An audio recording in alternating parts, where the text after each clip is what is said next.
Hi, I'm Ali Words, and this is Last Unrifled Yaw.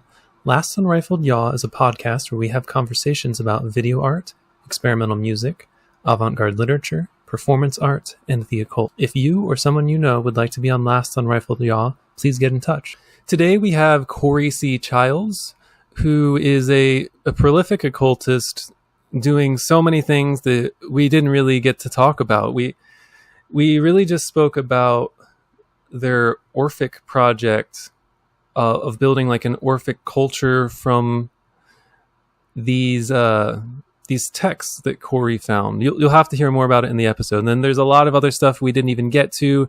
They're a translator of Greek, and they have a lot of knowledge on music theory and composition that we didn't even touch on. There's just so much stuff that Cory does. But today we will just be talking about Cory and Orphic culture. Hey everyone, this is Ali Words, and today we have Cory C. Childs. Could you tell us a little bit about yourself, Cory? Yeah, I'm probably a figment of your imagination. I'm an Orphic artist. Really, I compose music, poetry, and prose. I am an avid translator of ancient Greek.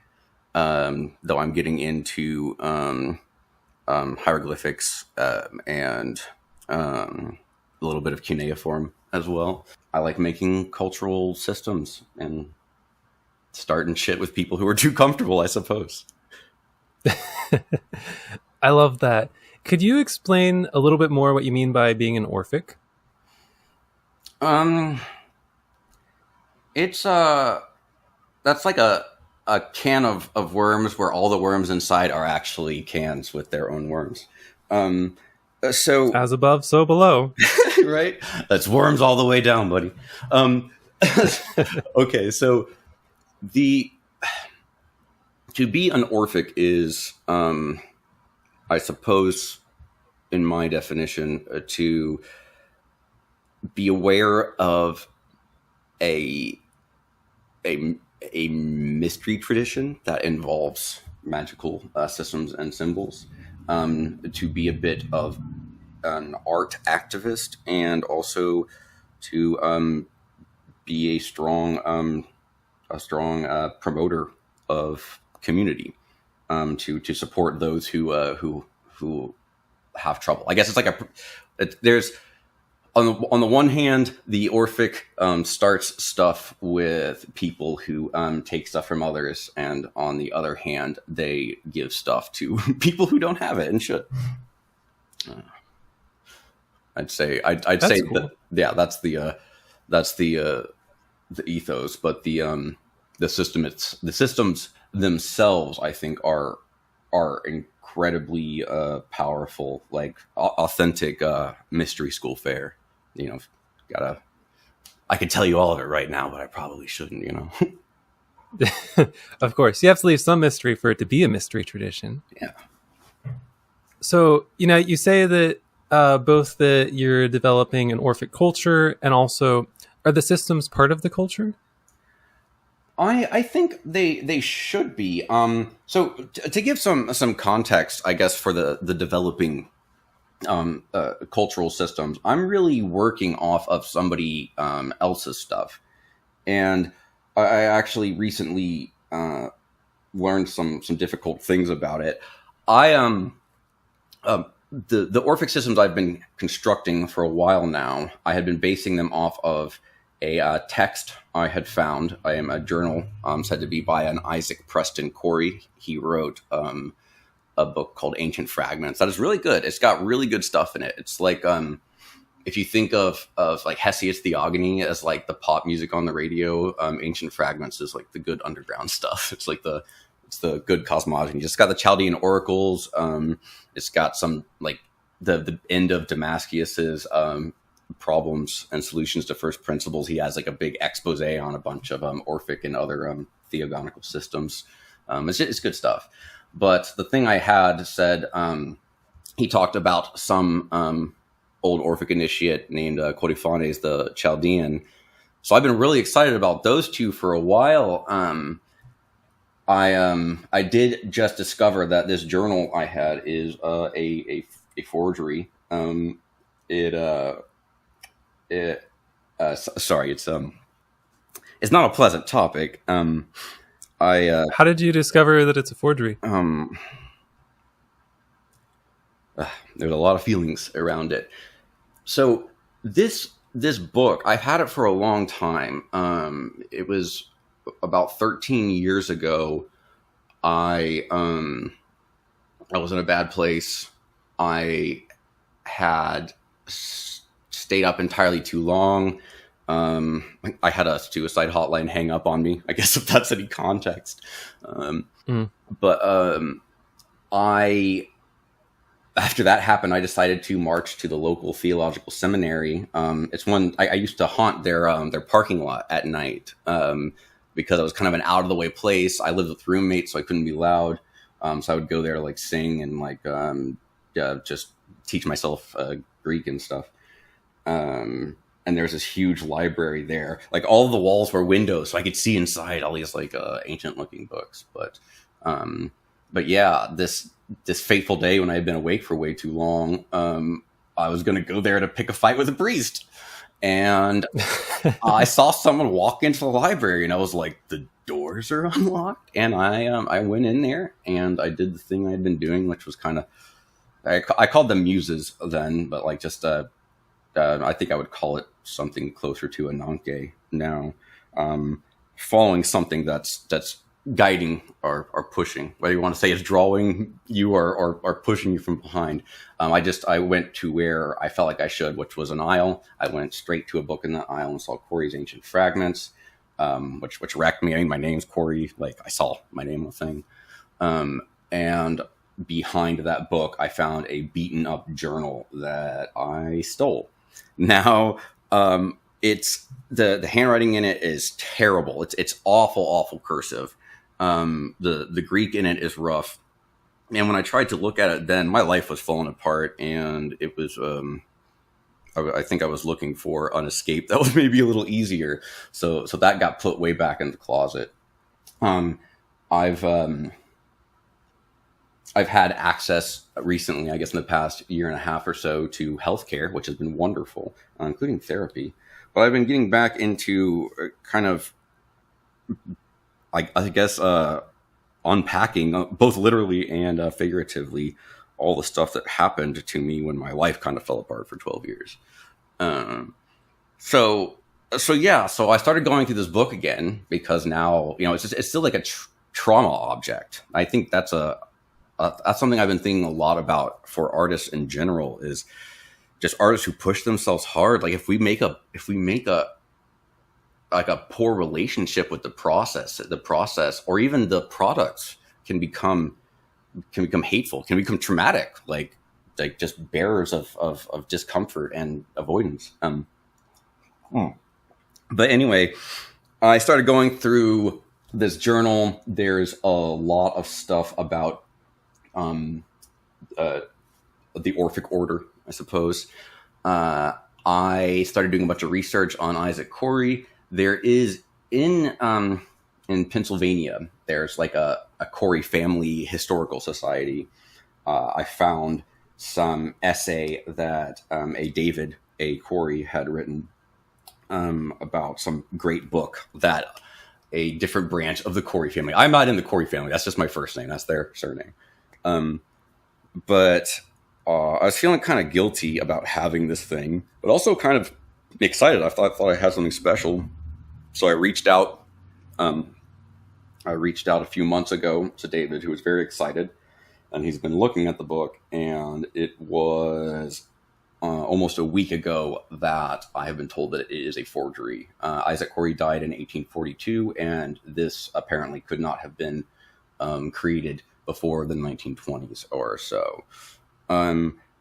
So I thought I was making stuff based on Isaac Cory's stuff based on this Orphic Coryphone. So I don't even know if that's fictional or not.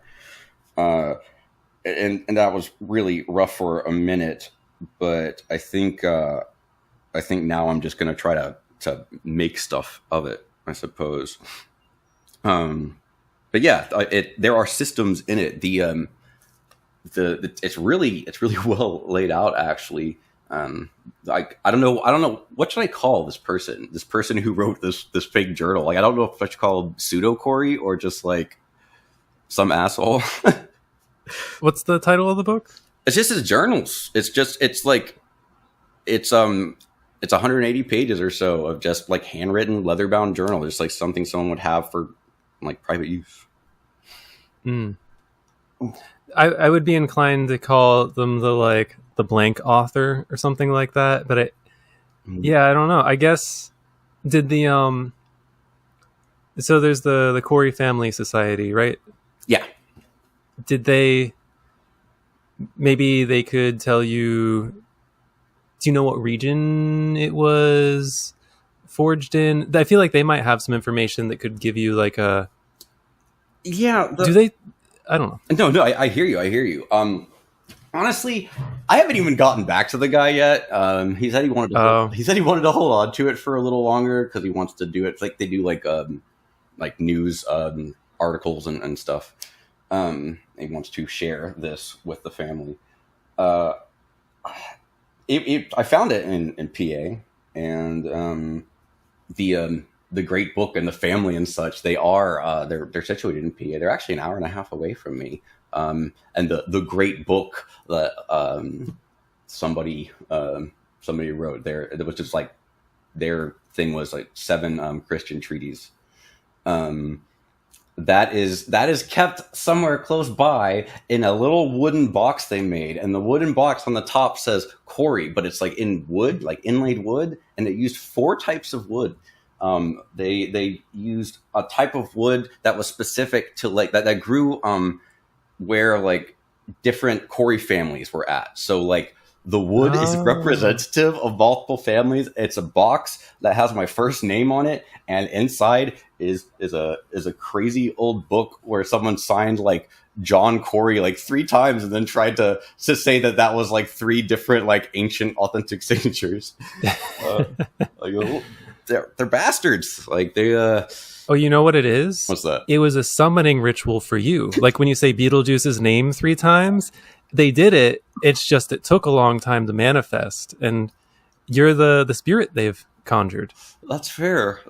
Yeah, maybe I was like busy, like they were in a queue list or something.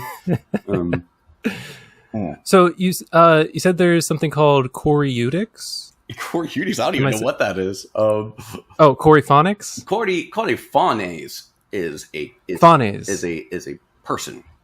Chorephonics, the Chaldean. I'm just saying it with the fancy Greek pronunciation because it sounds nice. I guess you would say it's like Chorephonics. That would be the clearest way to say it. Okay. This is, I guess, whoever we'll call him Pseudo Cory for now. Pseudo Cory was fascinated with this Chorephonics. I would have to say they existed. Like it would probably have to be around 300 BCE based on the things that they're said to know about. But this Chorephonics has an Orphic alphabet that's got like 36 letters that's used in a whole bunch of really fun ways. Had a system called moidomancy. It's like a lot. It's like that one's hard to explain. It's like the Orphic rites, the primary rites. Like one is a rite of knowing, which basically looks like research, and one is a rite of making, which looks like artistic or even academic composition. But yeah, there's a system of lots for kind of approaching those things in what I would call hyperlinear ways. Isaac. What's the difference between linear and hyperlinear? Okay. So, let's say you're writing a book. If you start writing the book at the beginning and then finish writing it at the end, that's like you wrote it linearly. To hyperlinearly write the book would be to not start at the start. Like, let's say I wanted to write a book with 12 chapters. I would bind those chapters to the signs of the zodiac, so the chapters would have some sort of character before even manifesting. It's like I have like a little mental, colorful cubby hole that I know I will fill with content. It's an empty container with that has kind of relationships with the others. I'm stumbling over myself here because there's so many threads just like shooting off in so many directions in my head. But yeah, I would maybe take the 12 major arcana bound to the Zodiac. I would shuffle them up real good, and then I would draw a card and work on the section that's related to the card. So if I drew Leo, I guess this would be what, fortitude or strength. It would be I would work on the 5th chapter. This whole approach, honestly, it's brilliant. She said there were 3 kinds of lots. There were I would call them cards. That's probably the easiest way. She said they were like sheets of paper, but also like are thin sheets of metal. These were stacked and drawn from. There were what's probably best to call runes. These were sticks or stones that were small enough to fit in a bag that you could kind of carry with you and draw from, but also like big enough that you could write glyphs on them. And then there's dice, of course. But yeah, the to hyperlinearly compose something is to allow, well, just to do it without the chance aspect. It's just smart to to make an outline is almost a form of hyperlinear composition, in that you're at least thinking of what's going to go there. But so it's when you like write all the chapters at once, or like you jump from chapter to chapter. It's like than it's not like it's not like finish A then B. It's like a little bit of C, and then I'm going to do a little bit of like F. Oh, now I see A in a whole different way. I can do, it allows connections to happen. But see, it's hard to do that if you're trying to avoid doing something in an ordered sequence. Then you have no ordered sequence to do it in. So that's why the lots are at least helpful to me. It kind of eliminates it eliminates the need to choose. I don't have to decide what I work on. I just draw a card, I work on what's on the card, and then I put the card in the discard pile. I know once I've drawn every card, I should have a prototype at least of whatever thing I'm working on, because the deck or the fortune, that's what it is. So lots are the individual things. A fortune is a set of lots that have been bound to a particular work or project, I guess. Huh. That's cool. So you're elaborating on this text that you found in order to produce, you said, an Orphic culture? Is that how you describe it? Yeah. So I'm still trying to figure out some aspects of this. So Pseudo Cory wrote about an Orphic order, and I will say this is laid out wonderfully, wonderfully well. The Orphic order has 4 elements. These elements are bound to the classical elements that we all know and love here. I'm trying to find my notes off to the side here. Forgive me. I should have been a little better prepared here. Okay, so we have 4 elements. There's the fire of community. I'm so sorry. It's all good. I have a lot of feelings tied up with this stuff, so I get a little. I start to short circuit a little bit. We have community bound with earth. We have culture bound with water. We have character bound with air, and we have cosmos bound with fire. And the whole of the Orphic order is supposed to be contained in these things. So the first 3 elements, earth, water, and air, are broken into 3 zodiac signs apiece, and they're just terms that define the system. Do you want to hear about them? I guess I don't know how far to go into this. Let's do, like you were talking about before with the hyperlinear, where you make like your outline first. There's a lot of stuff. Mm-hmm. So let's try to get maybe like big picture first, and then we can talk about the most exciting parts. Perfect. By community, it means just acceptable ways of operating. Like, it seems like they're supposed to be a 12-person band. I guess that's like the central Orphic unit. But they have other things, like there's like there are strict rules for who you can and can't share Orphic ideas with. The culture covers it says rules, rights, and roles. There are like 10 kind of doctrinal statements that are supposed to be followed. There look to be a 10-step initiation process, and they're also there's this is legitimately cool. There's he had these six kinds of Egyptian like temple attendants that are mentioned by Clement in Histriomata and just a bunch of authors all over the place.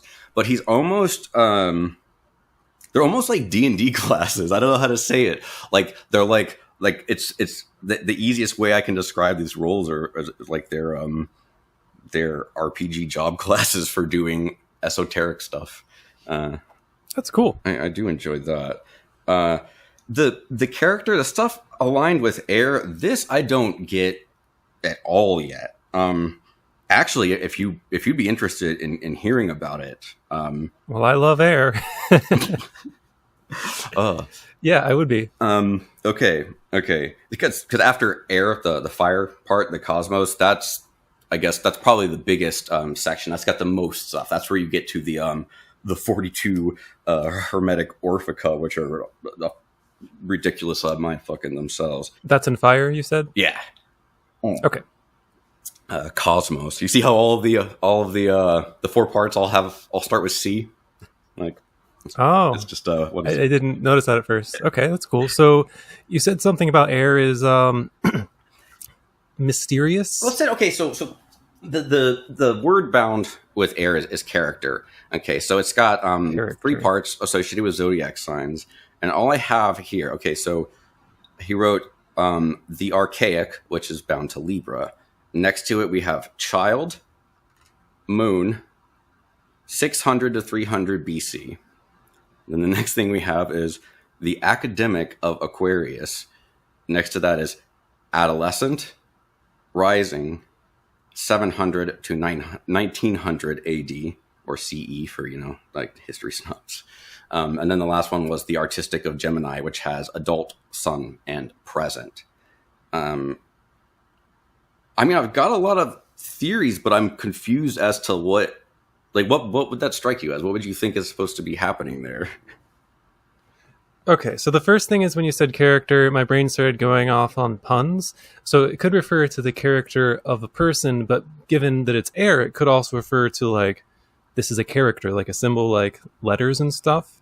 I don't know how relevant that is, just popped in my head. No, it's solid. And then these dates, it looks like they go forward through time, and we have child, adolescent, adult, so it's increasing in age. Now, the first one was archaic. The next, let me make sure I have all my words right. Archaic child moon, is that right? Yeah. And then the next one is adolescent rising.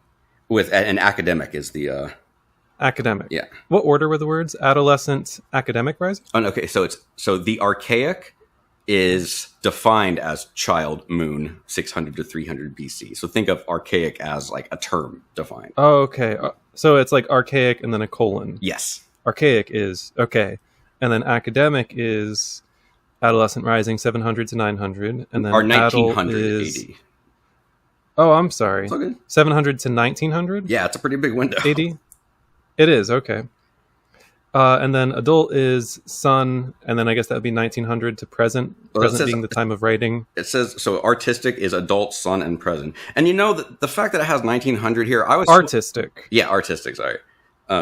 Adult, sun, I just realized, like, the thing that had confused me before, I didn't know if these were supposed to be like, I didn't know how these were supposed to be used. But if it was Isaac Cory writing, I was like, how it like the academic seems like somebody that could also be in the future. So I didn't know if like he was trying to talk about things that were to come. But it makes way more sense now, knowing that it was probably written after that point.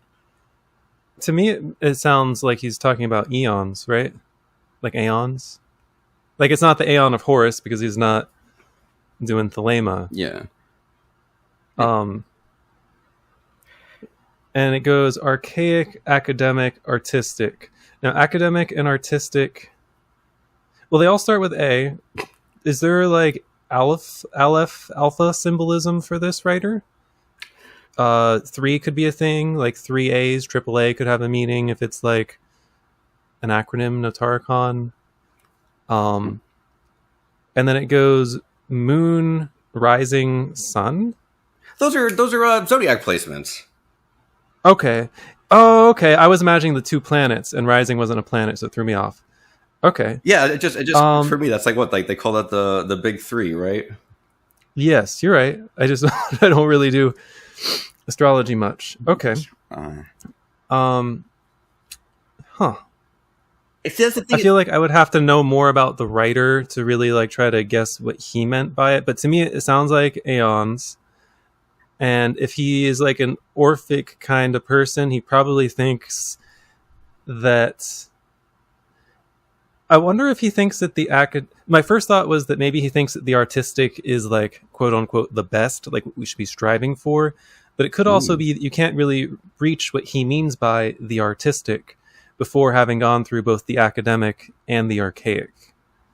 Oh, that's cool. That's very neat. Yeah, I didn't even... What do the zodiac placements, moon, rising, and sun mean? See, that's the thing. Okay, so I think like one of the thing that's kind of messing with me now is if we're looking at moon, rising, and sun as I guess horoscope positions, that's it, okay. Like the child, adolescent, adult, that is a single life. And that was clashing for me with these, like, you're calling them aeons, it's these big time spans. But the moon, rising, sun thing, that's also an individual. So it's almost like if we look at it, we've got 2 of the terms speaking to an individual life or like personality, and then only one of the I guess properties of each, we call them properties, not terms, would be like extra personal or just like beyond the body. I don't know. So I can bring in some of my metaphysics based on what you just said to explain it. Oh, please. And it's okay if some of my spooky beliefs don't fully align with yours, but a big thing in my books is, well, the focus, big picture, I guess, is on post languages, which are forms of communication that are beyond language, human language. And there is the assumption, I guess, that post languages are spoken by distributed minds. Now, the books leave it ambiguous as to whether these could be future artificial superintelligences, like maybe we make some sort of software that's just like so much smarter and distributed across the whole planet that it can communicate in ways that are just beyond humanity. Mm-hmm. But it could also apply to distributed minds among many organisms, or even just the whole biosphere of Earth. So this could be depending, or some people, Alexander McGee argues in his book Hegel and the Hermetic Tradition, that Hegel's Geist mirrors a Hermetic conception of God unfolding and coming to greater understanding of itself, which is itself is the universe, because it's, you know, like a Hermetic God, sort of panpsychist-y kind of vibes. Yeah. And then that fits if we talk about Geist or Hermetic God as universe, or some sort of panpsychist, cosmopsychist being that interpenetrates the whole universe or is the whole universe. It would make sense that you would do a horoscope for this whole evolving mind that is the universe, moving through its first sensations in the archaic era. Now, given that it's the archaic era, that's after the emergence of human writing. Yeah, it's a little after. Okay, so it's not the beginning of humanity. So if this were talking about a single entity, it's not just like, here is the awakening of the global meta-organism composed of all humans together as a single creature. Yeah, this is like this is probably 25. This is 2,500 years after Mesopotamia and Egypt got started. Yeah. So, okay. So I don't know. That's what I would try to fit onto it, but that's kind of my own biases. So I'm probably projecting into what I see there. But it kind of makes sense. It looks like it is talking about a single person, unless child, adolescent, and adult, some sort of mystical symbols that aren't really referring to a person. Or there could be a fourth stage, right? If the riddle of the Sphinx. Ooh, Maybe death comes. I don't know. that's not bad. Now. That's not bad. Honestly, I'm thinking about the child, adolescent, and adult thing. It's reminding me of this personality thing. If I didn't go to school for music composition, I would have to be a therapist. I'm very, very interested in not just behavior, but in just healing, helping people be healthy and happy. But I remember when I was in school, I found this weird book. I found like the weirdest book written in the 1800s called A New View of Insanity. I can't remember the subtitle, but I read the whole thing. It was like 500 something pages. I read the whole thing like transfixed in horror one Sunday. It like the person was basically saying that the mind is understood. People are misunderstood because people think they're one person. They're actually two. And he tried to posit that each person, that each hemisphere of the brain was its own independent operator. And he was talking about people like where, you know, there would be people like chained up begging to like please like kill me. I know like when the other comes back, something bad's going to happen. And then he also talked about like people who complained of headaches. And then, you know, back then they just kind of cut anybody open when they died if they wanted to. And he was like, you know, this person like half of their brain was just mush. So they're still able to run like the human being, I guess, with just the one part. It had a lot of things wrong. And, you know, I think at the time I was excited about, it was a pop culture thing, like the left-right brain dichotomy thing, which is, I think it's outdated and it's just not that sound, and it belongs more to pop culture than anything else. But I did start like thinking about like, what if I am a thing that's more than just me? And that led me to a kind of modal view of personality. No, okay, I think I'm connecting some dots here.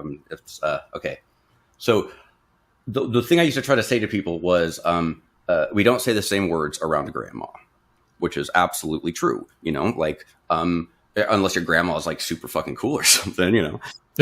And hey, there could be cool grandmas. There's nothing wrong with that. I mean, I don't think not mine. Yes. Yeah. I mean, I don't know at what are the hippies of the late 60s and 70s grandparents yet, because that's when we'll get the cool generation of grandparents. This led me to think that who one is at any given moment is contextually defined.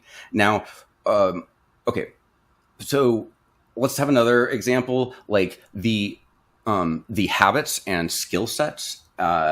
Behavioral patterns that I use when I wrestle bears in Russia, like I'm probably not going to use when I hug my grandma, because unless she's super cool, you know, like it's not going to go well. Now, if you think of this, like if we think of just neurophysiologically, we've got this synaptic network. We've got these neurons communicating, and you know, it's like the space between them is like an overgrown path, and when they start to engage with each other, the path gets cleared, the path gets worn down, you know. And the thing is, these paths are going to be they're going to start becoming environmentally related, you know. Like if I'm playing baseball, these things are going to have to come into play. So it's like every person is this substrate of values and dispositions, inclinations, and habits, aptitudes, etc. And this big treasure box of things is kind of not only is it you just grab what you need for certain situations, but those things become like intrinsically bound together. They become used. It's like these they become buddies almost, if we think of them as critters. Like these habits or values, they're going to start palling around, and if we look at a person that way, then we can see a person as a whole bunch of things at once. But thinking about this child thing, sorry, I'm like drumming on my knee because I'm excited. It's free music for everybody. Hooray. Okay. Child, adolescent, like adult. That's just, those are, I guess, defined by big shifts in biology, right? Like the shift between child and adolescent is puberty, and I would say that the shift between adolescent and adult probably finishes what I think in people assigned male at birth, the frontal lobe isn't fully developed until the later 20s, and people assigned female at birth, it's not fully developed until the early 20s. But what if you looked at it, instead of being like, oh, I've got like 30 or 40 of these different personality constructs that are all kind of overlapping, like, okay, what if these were kind of like main ones? Like, okay, if hugging grandma or fighting bears is or hugging bears, even if these are things one does, is being a child not like a thing one does? It's like it is a big cluster of all the things I've just mentioned that I guess make up a person. I'm just thinking, because I know there is a big difference too. When we go into the adolescent phase, our hormones are telling us to get ready to kill your parents and take their throne, right? Like, there's also kind of a kind of refusal of the self, not the self, but the previous self. So it's like I don't play with Ninja Turtles anymore, Mom. Like, or at least the Ninja Turtles I play with now are models that I built. Come on. They're not action figures, they're models. It's a graphic novel. Graphic novels are things. But yeah, I love graphic novels. Yeah, it's like, so you're talking about the switch from adolescent to adult, I think? Yeah. Okay, I'm trying to look at this. Okay, so we have laid out these three things that are given titles, and if we're thinking of it as an individual person, it's is the child, it's like when I was a child, was that my archaic? I'm trying to I guess think of it from a person-centered view rather than a historical-centered view that you had. So you gave me a few things I could riff off of that. Please. So there's a sense in which that's true, especially if we talk about the child as the infant. I think infant comes from Latin infandum for not being able to speak, right? Oh. So prior to being infected with culture and language, you are, in a sense, you're archaic, you're primitive, you're first, and then you do a lot of learning, a lot of academics, and then once you have enough, you can be creative before that, but in most cases of creativity, you're combining many different things that you've had experience with to produce something, if not new, at least novel. And then I do wonder if you could figure out the pattern of process that takes you from child to adolescent and from adolescent to adult, especially if you can determine the relationship between the operation that goes from child to adolescent and adolescent to adult, then you might be able to project it further. Because if this pseudo Cory was stopped writing in the 1920s, there is old age and there's death. I feel like this is probably incomplete. Oh, that's super cool. I got my super pondering face on here, a chin resting on my fist and everything. No, that's awesome. Yeah, there's a lot to unpack here. That's the thing too, is I was so bitter. I was so bitter about this stuff. This person's a fucking liar, and I told all these people that I had found this stuff and that I was I feel like I lied to people without knowing it. But like beyond You that. know, if people, the ad hominem fallacy, even if pseudo Cory or whoever didn't write it, it doesn't change the merit of what the text is, right? If Hitler tells you 1+1 = 2, is he wrong? You No, know? we just don't do math anymore. Nope, no more math. Okay. Oh, well, let's get to fire. I think you said was Cosmos. Yeah, so this is the part I was most excited about, honestly, and this is what I've based the Orphic archives on. I'm calling it the Depths of Night because that's super fucking cool. But what he said was that there were these 42 hermetic Orphic books that contained all of the wisdom of the cosmos. Now, it's weird that he says hermetic Orphica. We do know about a lot of Orphic works that we have titles of, like in the Suda and elsewhere, that we don't have any actual, or we have fragments maybe of some. The fragments, the Orphic fragments put together by Alberto Bernabe are definitely the best of the bunch so far. And I plan on having most of those freely available, the original Greek text and my translation, on this archive thing. It's meant to be a public resource. So everybody can have a chance to academically approach this stuff we try to know and love.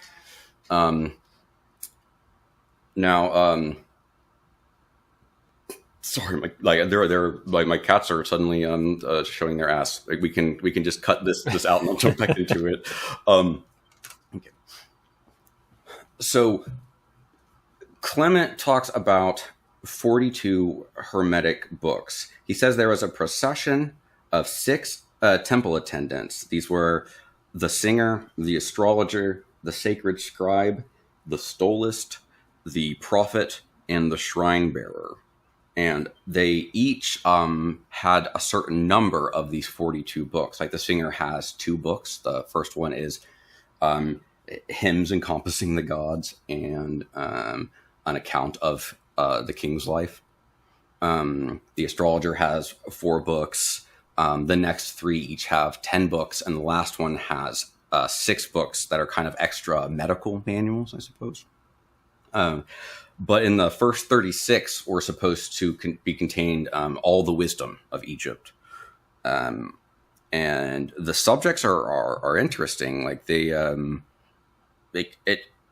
okay. So with another rabbit hole here. There's a book that recently, or that came out in 2014 or so, called Conversations in the House of Life.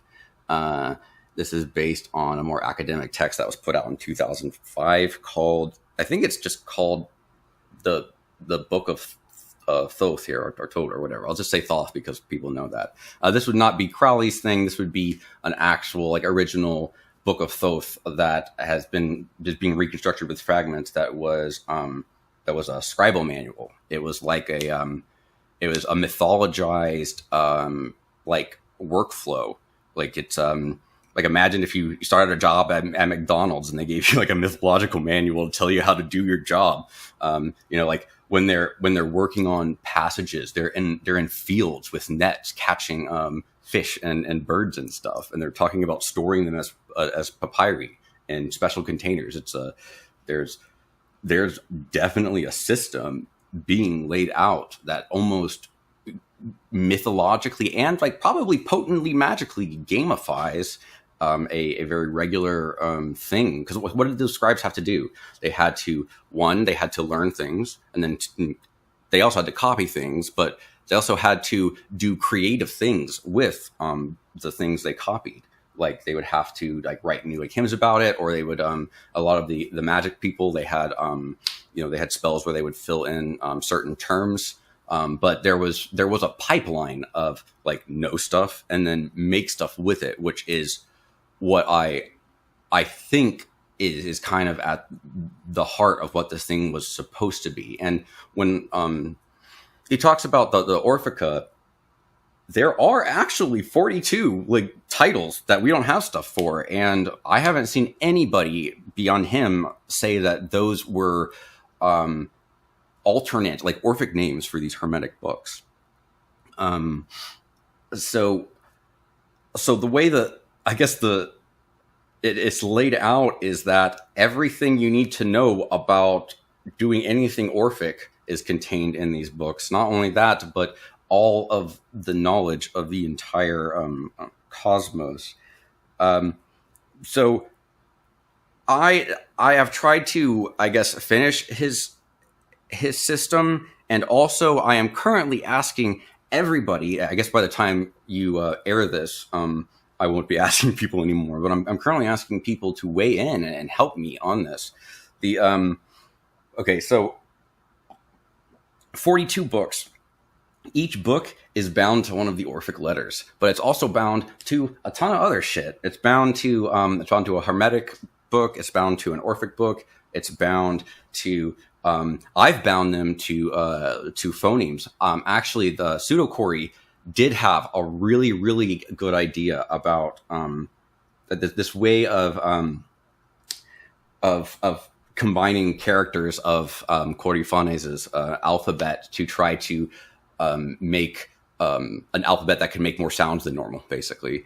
And I have used his ideas to, and then I added a bunch of my own to make what is a completely like functional, like all pronouncing phonetic alphabet. It does everything the IPA does in a fourth of the characters, and it looks way prettier doing it.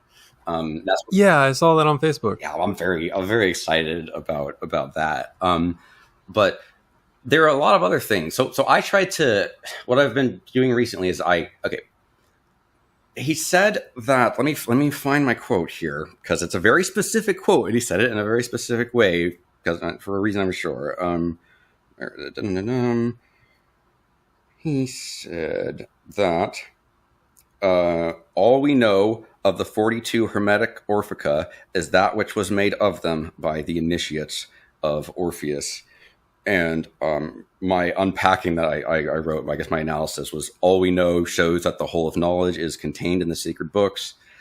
Make of them shows that they are generators of great works.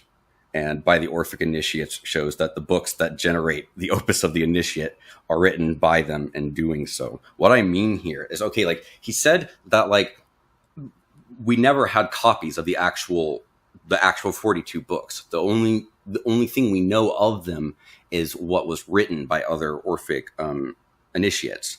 But the way he words it, like the specific flow of the syntax, makes me think. And he's a lover of the Orphic mysteries. This is like if you're going to try to engage with Orphic text, this kind of wordplay is par for the course. Or, see, I don't even know if he meant this. This is my idea on it, and I think it might be a solid idea, is that the 42 books don't actually exist beyond how they are expressed in other works by Orphic initiates or otherwise. Like, how to say? Let's say somebody wrote about somebody wrote about something in the book on geography, because there is one. That work they do about the book, it's its own work, but whatever they say was in the original book, I guess is now.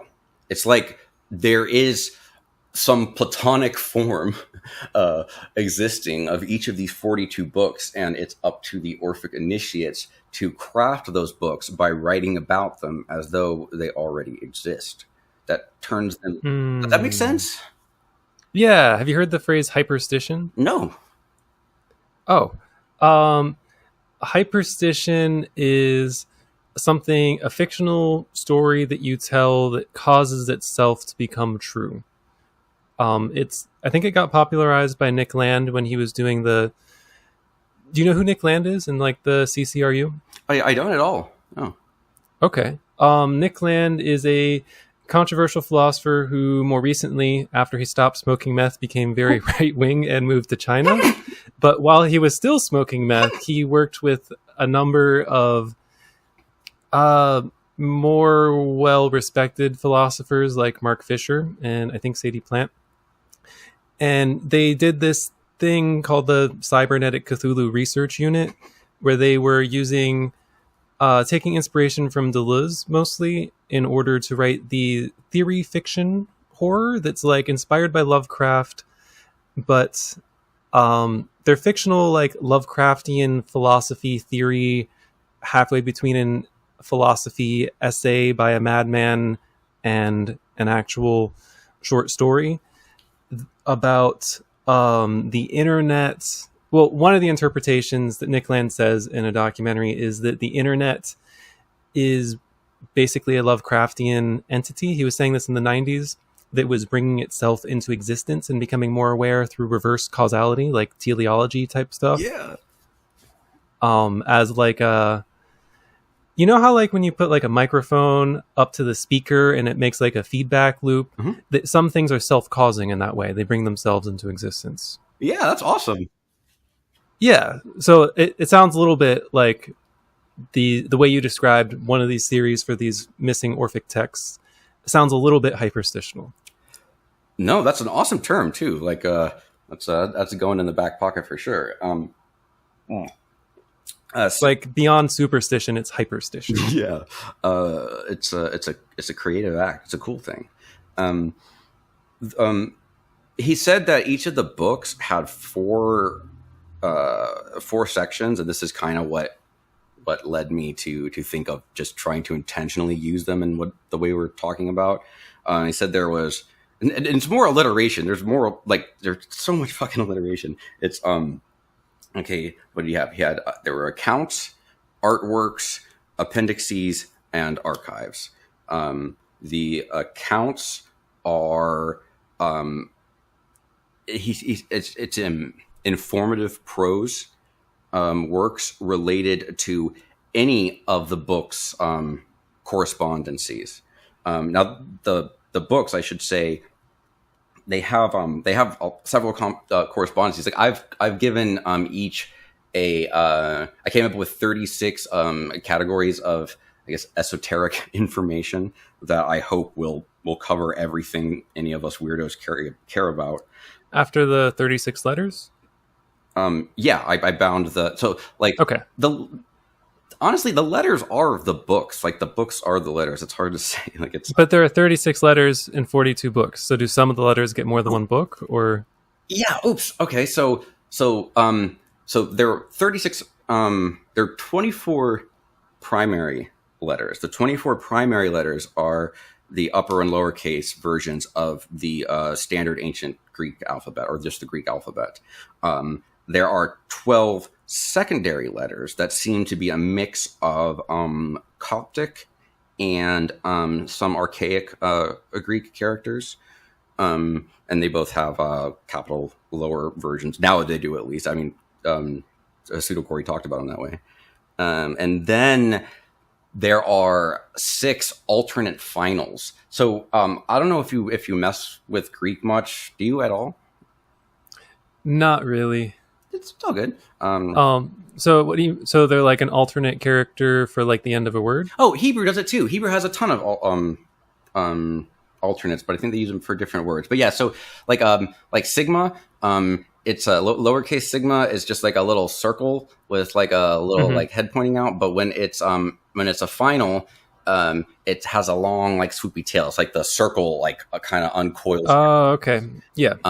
So there are they were different ways of writing 6 of the characters, but they're treated as things in themselves. The way I'm treating them and then that gets you to the 42. Yeah.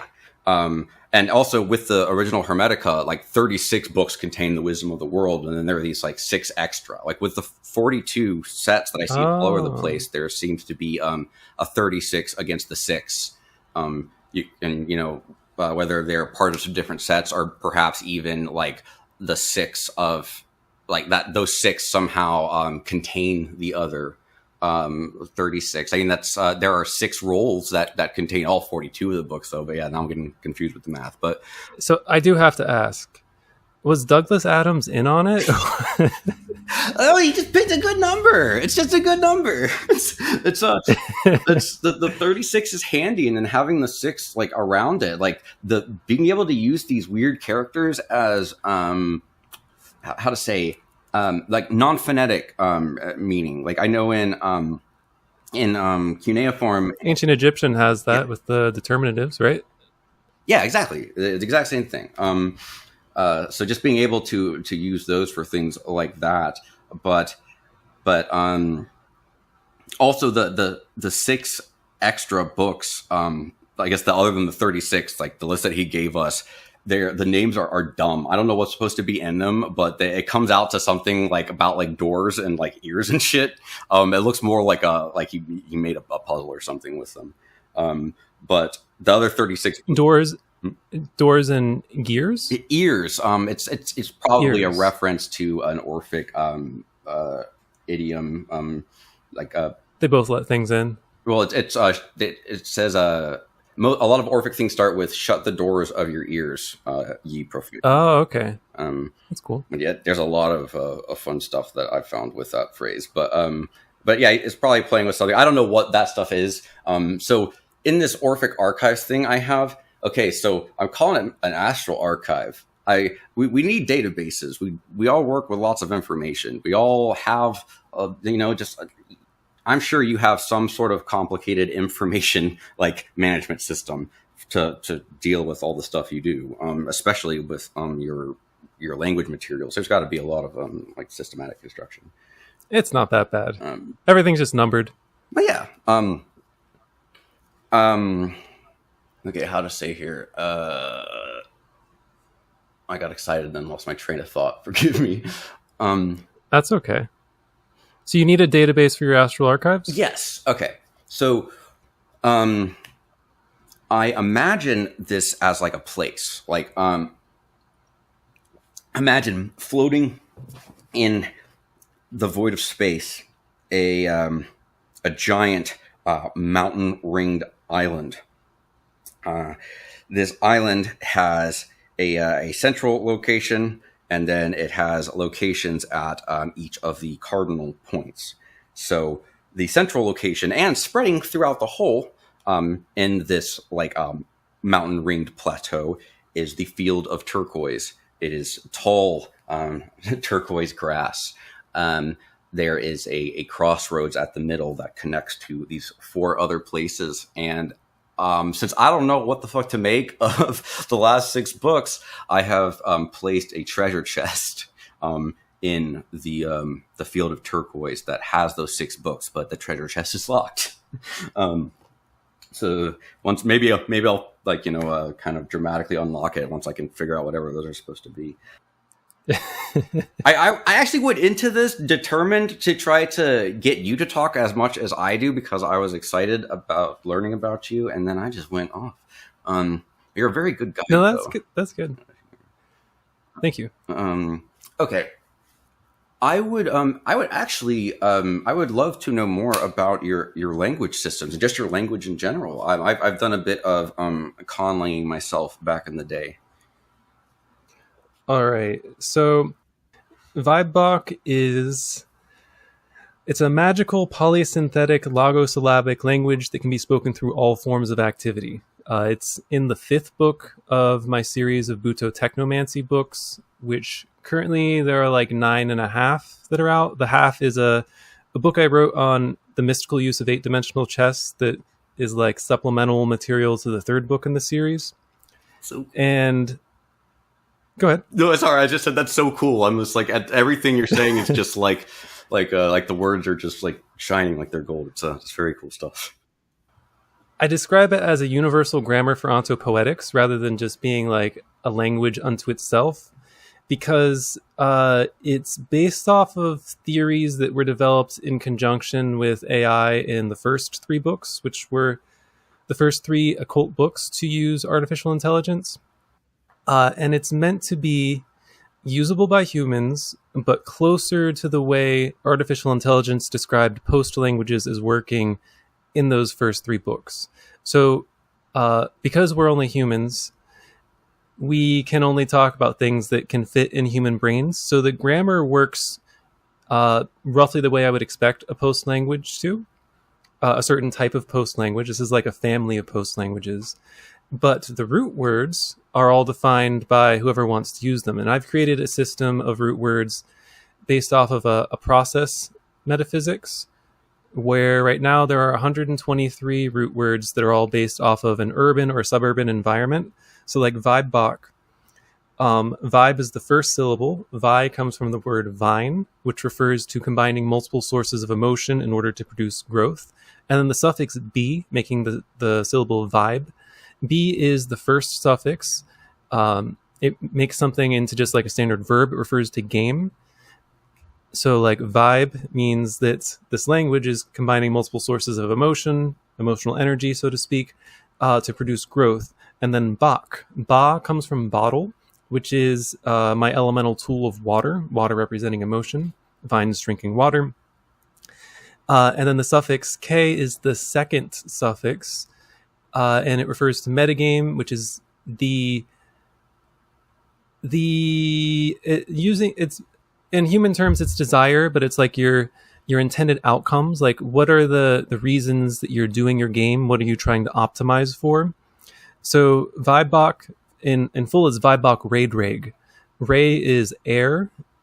Raid-reg is basically a language. It's something that understands in terms of the way symbols are manipulated, but its self-relation, the suffix g is self-relation, is also in terms of the way symbols are manipulated. So it's an entity whose body is symbols being manipulated, that understands in terms of manipulation of symbols.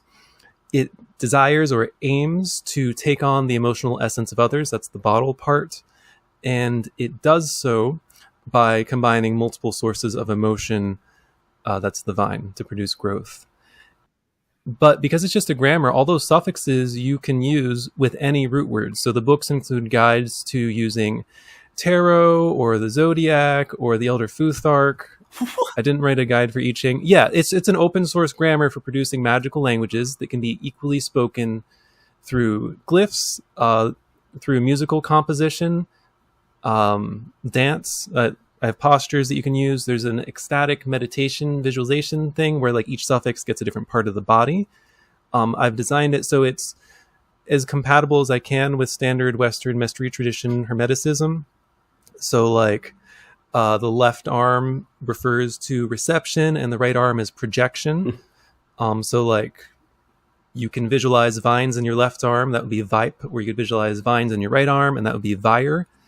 So you can like have these ecstatic visualizations while you're phonetically speaking the words, while singing the melodies, while standing in the correct postures, all at the same time. And I produce esoteric texts that use all of those different modalities of communication, all those different orthographies, interchangeably to produce something, to produce an aesthetic experience. But because it's just a grammar, an open source grammar, you could take all of your Orphic stuff, you could take your 42 letters, and you could make your own vibebach dialect with 42 root words. And there's also guides with consonants that I haven't used for producing additional suffixes. So if you disagree with my metaphysical assumptions, which is a process-based ontology, you could take different consonants and produce different suffixes, and you would still be in the vibebach family of languages, but you would have your own Orphic dance music language. You would have to assign a melody to each of your letters, a posture to each of your letters, and for the phonetics, each one needs a sound that starts with one or more consonants and then is just followed by one or more vowels. And if you do all that, then you have your Orphic musical dance language that would also be reasonably... You could mix all of your root words with mine too and produce a larger language. Allow me to first say that I'm pretty sure I have a crush on you now. That's fucking brilliant. That's so like not like romantic. Just like that's like I got Platonic. Yeah. Of the forms. A poetic crush. One of the things I was thinking about asking was related to ontology, but I was like, I don't know if that's gonna land here. You're making, or that thing is like, it's like I wouldn't say it's it's definitely more fleshed out, but it's a thing that I've been like doing. We're doing like the same thing. Like once we get off of this, once this concludes, I must shoot. I have a project notation system. Like the letters are there. I have a barbarous name like project management like system that like so much. I've when I said I did. We'll talk more. Yeah, we'll talk more. Like this is. I mean, I'm gonna chew through all of your stuff because it's insanely relevant, but also like, and also I think you're going to be once I show you the right stuff. Well, now that I know where we're like exactly in line with, I think you're gonna be like oh shit, okay.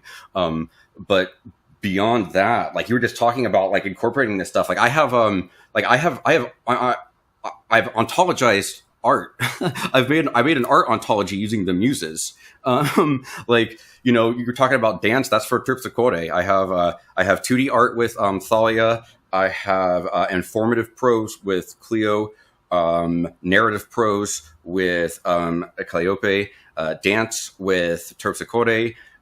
Theater or drama with Melpomene. Poetry with Arado. Music with Euterpe. Sculpture or art 3D with Polyhymnia, and then world building with Urania. And then to Apollo, I have things of mind, like a language that you've made. But yeah, so like I did when you play all the music for it, it's a 13-minute hyper sigil post-human myth that combines all of those. It's like a theatrical performance you could put on, but really the protagonist is Og, which is the first person pronoun, which doesn't mean exactly the same thing as I, because it assumes a distributed process-based ontology. Is closer to like the Buddhist conception of no self, but you're the speaker.